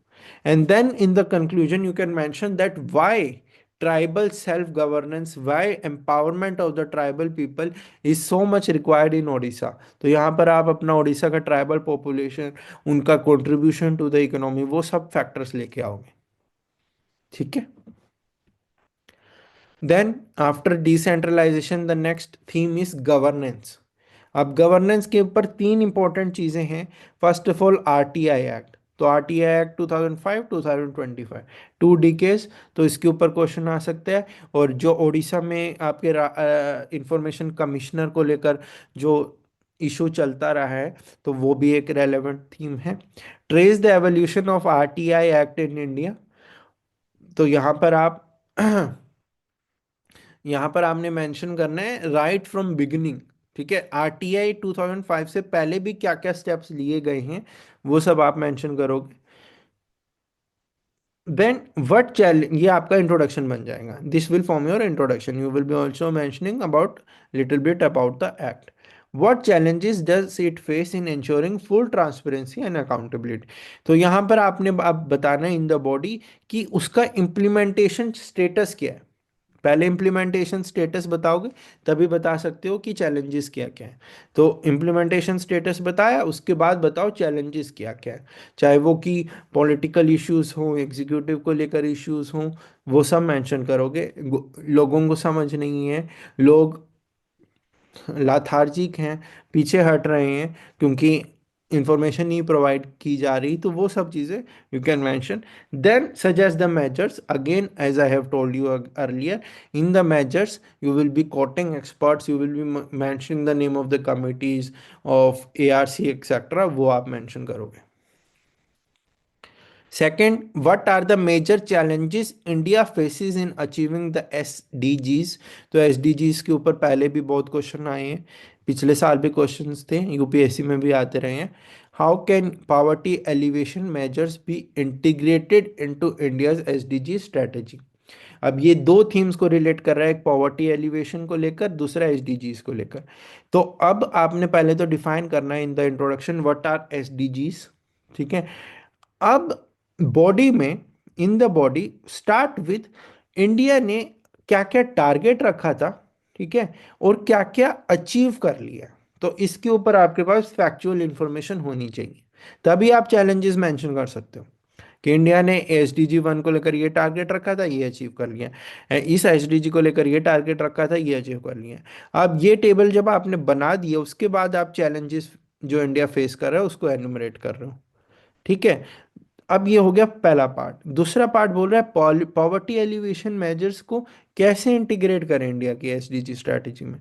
तो सबसे पहले आपको पता होना चाहिए इंडिया की एसडीजी स्ट्रैटेजी है क्या, उसके ऊपर 3 4 पॉइंट्स लिखो।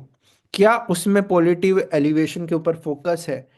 अगर है तो उसको कैसे मोर स्ट्रेंथन कर सकते हैं, उसके ऊपर आप 3 4 पॉइंट्स लिखो। ठीक है, and then in the conclusion you can mention, क्योंकि थीम क्वेश्चन की क्या है, पॉवर्टी एलिवेशन एंड एसडीजी, कैसे ये दोनों इंटर रिलेटेड है, और कैसे हम जब तक अपने एसडीजीज को अचीव नहीं कर लेते एक लेवल तक, हम पॉवर्टी एलिवेशन अचीव नहीं कर सकते। तो वो आपके कंक्लूडिंग रिमार्क्स होने चाहिए, right. Evaluate the role of NGO in India socio economic development. ठीक है, अब यहाँ पे हमारा सिर्फ फोकस एनजीओस के ऊपर है। तो आप इसको जब क्वेश्चन को तैयार करोगे, या जब इस मोस्ट प्रोबेबल थीम को आप तैयार करोगे, तो ब्रैकेट में आप बाकी जो आपकी ऑर्गेनाइजेशंस होती हैं, चाहे वो सिविल सर्विसेज ऑर्गेनाइजेशन हो, प्रेशर ग्रुप्स हो, उसको रख के तैयार करना।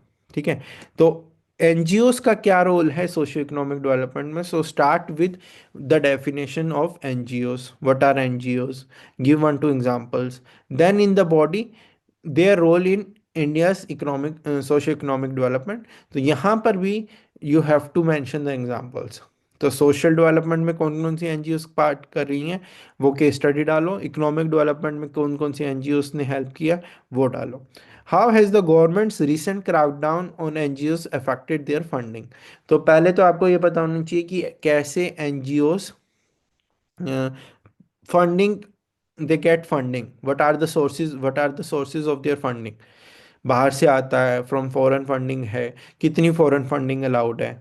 ठीक है, वो सब पॉइंट्स आपके पास होने चाहिए। अब उसको लेकर गवर्नमेंट ने कुछ स्टेप्स उठाए हैं, कुछ क्रैकडाउन मेजर्स लिए हैं, कि कुछ, for example, the government says that certain NGOs what they do, they take money from outside sources, foreign sources, and then they indulge, then they utilize that money for anti national purposes. ठीक है, India में दो communities के बीच में divide पैदा करने के लिए, या फिर से क्रिश्चियनिटी को ज़्यादा एनकरेज करने के लिए, या कोई भी उनका प्रोपोगेंडा एजेंडा होगा उसको ज़्यादा एनकरेज करने के लिए यूज़ किया जा रहा है। सो अब आपने मेंशन करना है गवर्नमेंट ने, and there have been instances जहां पर just because a particular NGO criticize the functioning of the government, तो उनके ऊपर क्रैकडाउन हुआ है। तो वो उस उनकी वजह से, इन सब इश्यूज की वजह से कैसे एनजीओ की फंडिंग फंक्शनिंग अफेक्ट हुई है, कैसे for example they have to maintain account in SBI branch at New Delhi. तो ऐसे जो स्टेप्स हैं उसकी वजह से, अब कोई तमिलनाडु में एनजीओ काम कर रही है और उसका अकाउंट से न्यू दिल्ली में है, तो वो कैसे इफेक्टिवली इफिशिएंटली वर्क करेंगे, फंक्शन करेंगे। So these are the related questions that you have to ask, right. And in the conclusion you have to ensure that कि एनजीओज हैं, ठीक है, there are various pillars of democracy, जैसे L हो गया, ई हो गया, जे हो गया। सिमिलरली और civil society organisations they can also be considered as a important pillar of democracy, क्योंकि हम क्वेश्चन करते हैं गवर्नमेंट को, we question the government, we ensure that they are moving towards the right direction, right? तो उस तरीके से you have to highlight the importance, the significance of these bodies in the in the Indian democracy. Then next theme is civil services reforms. तो जैसे हमने शुरू में कहा था जुडिशियल रिफॉर्म्स, तो civil services reforms is also very important. तो दो क्वेश्चन इसके ऊपर, critically assess the need for civil services reforms in India. तो यहाँ पर आप मेंशन करोगे कि हमारी जो सिविल सर्विसेज है उसकी रिक्वायरमेंट क्या है, क्यों हमें चाहिए सिविल सर्विसेज। फिर evolution of the civil services, right from the British rule चल रहा है, तो ऑब्वियसली जो उनके फीचर्स होंगे तो उसमें ब्रिटिशर्स के कुछ फीचर्स होंगे, कॉलोनियल रूल के कुछ फीचर्स होंगे जिसको हमें अब एड्रेस करना है, नेगेट करना है, इसलिए civil services reforms are very much required. ठीक है, तो पहला पॉइंट तो ये हो गया। दूसरा, जो नीड्स हैं, जो हमारी सोसाइटी की नीड्स हैं, जो हमारी नेशन की नीड्स हैं, given the complex contemporary changes that are happening, the circumstances of the present times, वो एवर इवॉल्विंग है और वो कंटिन्यूअसली चेंज हो रही हैं चीज़ें। बट जो हमारी डेमोक्रेसी थी वो किसी फिक्स्ड स्ट्रक्चर के बेसिस पे बनाई गई थी, तो क्या हमें उसमें चेंजेस लाने हैं अब। ठीक है, अभी लेटरल एंट्री को लेकर इतना बड़ा ह्यू एंड क्राई हुआ था, क्या उस तरीके के हमें स्टेप्स उठाने होंगे। So critically assess the need for civil services reform. So start with civil services background, then in the body the need for reforms. ठीक है, how can performance management system improve bureaucratic efficiency. तो यहां पर आपको define करना होगा कि performance management system क्या होते हैं। ठीक है, अब परफॉर्मेंस मैनेजमेंट को लेकर, ठीक है, the second question is related to this. A number of initiatives have been undertaken right from the training stage. ठीक है, ट्रेनिंग स्टेज से लेकर जो आपका एक्चुअल वर्किंग होती है उसमें भी। तो अब आपको वो सारे स्टेप्स, इनिशिएटिव्स के नाम पता होने चाहिए। 360 degree appraisal and so on, A C Rs. ठीक है, A C R, not A R C, A C Rs. ठीक है, तो एक पॉइंट तो ये हो गया। अब सेकंड क्वेश्चन क्या कह रहा है, it has second ARC has recommended a shift from performance appraisal to performance management. ठीक है, तो ये एक स्पेसिफिक एस्पेक्ट को टच कर रहा है ये वाला क्वेश्चन। तो दोनों टाइप के क्वेश्चन आ सकते हैं, एक जेनरिक क्वेश्चन जो सिविल सर्विसेज रिफॉर्म्स को पूछ रहा है, दूसरा एक स्पेसिफिक एस्पेक्ट को पूछ रहा है, परफॉर्मेंस मैनेजमेंट के ऊपर क्वेश्चन है।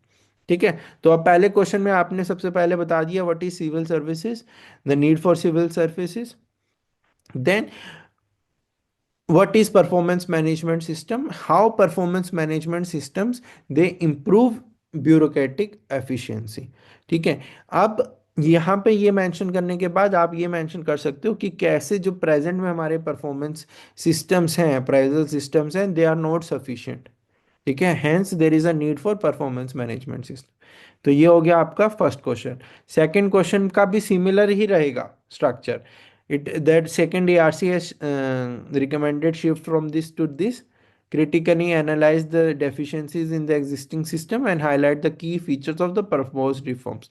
तो यहाँ पर आपके पास सेकंड एआरसी ने जो जो बोला है उसके बारे में इंफॉर्मेशन होनी चाहिए। अगर नहीं है तो फिर आपका जेनरिक आंसर हो जाएगा। ठीक है, तो यहाँ पे स्टार्ट वैसे ही करना है, सिविल सर्विसेज रिफॉर्म्स के साथ स्टार्ट करना है कि नीड है सिविल सर्विसेज रिफॉर्म की। और एट प्रेजेंट परफॉर्मेंस अप्रेजल होता है। So define what is performance appraisal and what are the various ways in which it is being done, like I said ECRs. ठीक है, फिर what in the body mention the deficiencies in the existing system. ठीक है, then you can mention what all steps have been undertaken by the government already, कि और कौन कौन से इनिशिएटिव्स हम लेके आ चुके हैं। Then you tell what is performance management and how it can help in addressing the issue. What second ARC has mentioned regarding the reforms in this, and what can be the way forward that you can mention in the conclusion. Next, federalism and interstate relations. So here interstate relations जो आपका उड़ीसा से related हो गया, federalism you can say about India also. तो India से related आपने अभी river interlinking देखा होगा, interstate water dispute, so many tribunals are there. So question on that, analyse the challenges in the interstate water disputes in India, how can cooperative federalism address these conflicts. ठीक है, तो cooperative federalism as a concept, इसके ऊपर खुद से भी एक question आ सकता है। तो पहले तो आप बताओगे कि कैसे जो इंडियन रिवर्स हैं वो they pass through a number of states. तो ऑब्वियसली अगर they pass through a number of states तो इश्यूज चैलेंजेस तो होंगे ही, कि कौन कितना पानी यूज करेगा, किस चीज के लिए यूज करेगा। सो first of all mention this. Second, हमने कुछ मैकेनिज्म्स, कॉन्स्टिट्यूशनल हुआ, एक्ट हुआ, ट्रिब्यूनल्स हुआ, ये सब हमने ऑलरेडी एस्टेब्लिश किए हैं टू एड्रेस दिस डिस्प्यूट्स। बावजूद इसके the issue is not resolving, so what are the challenges, what are the challenges that we are facing in addressing these disputes, वो mention करो। now there is a concept cooperative federalism, so define that, define the term cooperative federalism and how this cooperative federalism can contribute in addressing these disputes, वो आप mention करोगे। ठीक है, in the conclusion, conclusion में आपका यही stand रहना चाहिए कि डिस्प्यूट्स रहेंगे because the state, the water, the reverse, they pass through number of reverse, sorry number of states. तो उसको तो हम, नेचुरल चीज़ है, उसको तो हम एड्रेस नहीं कर सकते, but the thing is we can minimise this disputes. ठीक है, we can stop this disputes from occurring again and again. तो वो आपका फोकस होना चाहिए in the concluding remarks. Related question, critically examine the nature and causes of interstate disputes between Odisha and its neighboring states. How can cooperative federalism help in resolving such disputes? तो यहाँ पर आपने कैसे start करना है कि ओडिशा की क्या क्या नेबर्स हैं वो आप मेंशन करो, पहली चीज़ तो ये है। ठीक है, और जो डिस्प्यूट्स है उनका नेचर क्या है। There can be land border disputes, they can be river disputes, they can be disputes on certain GI tags, they can be disputes related to personalities. For example, SC Bose, whether Odisha has more say on SC Bose or whether West Bengal has more say. Rasgulla controversy, Odisha का GI tag बनेगा, waste Bengal का GI tag बनेगा। Then आपका नक्सलिज्म हुआ, left wing extremism है जो। ठीक है, तो ये सारे डिस्प्यूट्स हैं जो कि आपका मेंशन करोगे in the nature of disputes and what are the causes. ठीक है, कॉजेस में अगेन आप you will structure on the basis of geographical factors, on the basis of economic factors। आप मेंशन करोगे कि उस वजह से, बैकवर्डनेस की वजह से ये होता है, ज्योग्राफिकल फैक्टर्स की वजह से ये डिस्प्यूट अराइज करता है। That, in that manner you will B segregating. फिर आप, in for each you will be giving the examples. जैसे मैंने आपको दिया उड़ीसा वेस्ट बंगाल का, आप मेंशन कर सकते हो उड़ीसा झारखंड का, उड़ीसा छत्तीसगढ़ का। Right, how cooperative federalism will help in resolving such dispute. Again जैसे पहले आंसर में लिखा था वही सेम चीज मेंशन करनी।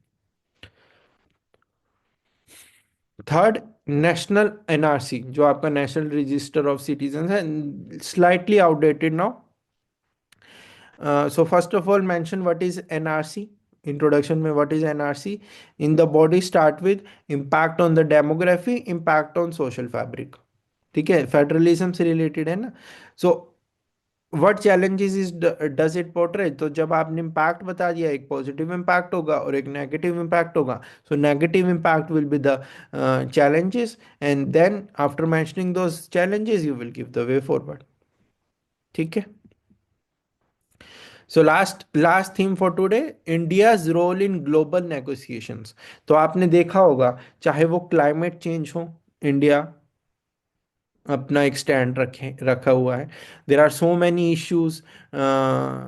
रशिया यूक्रेन कन्फ्लिक्ट हुआ, द रशियन प्रेसिडेंट ने इंडिया को एक्नॉलेज किया, इंडिया का role in resolving this particular conflict.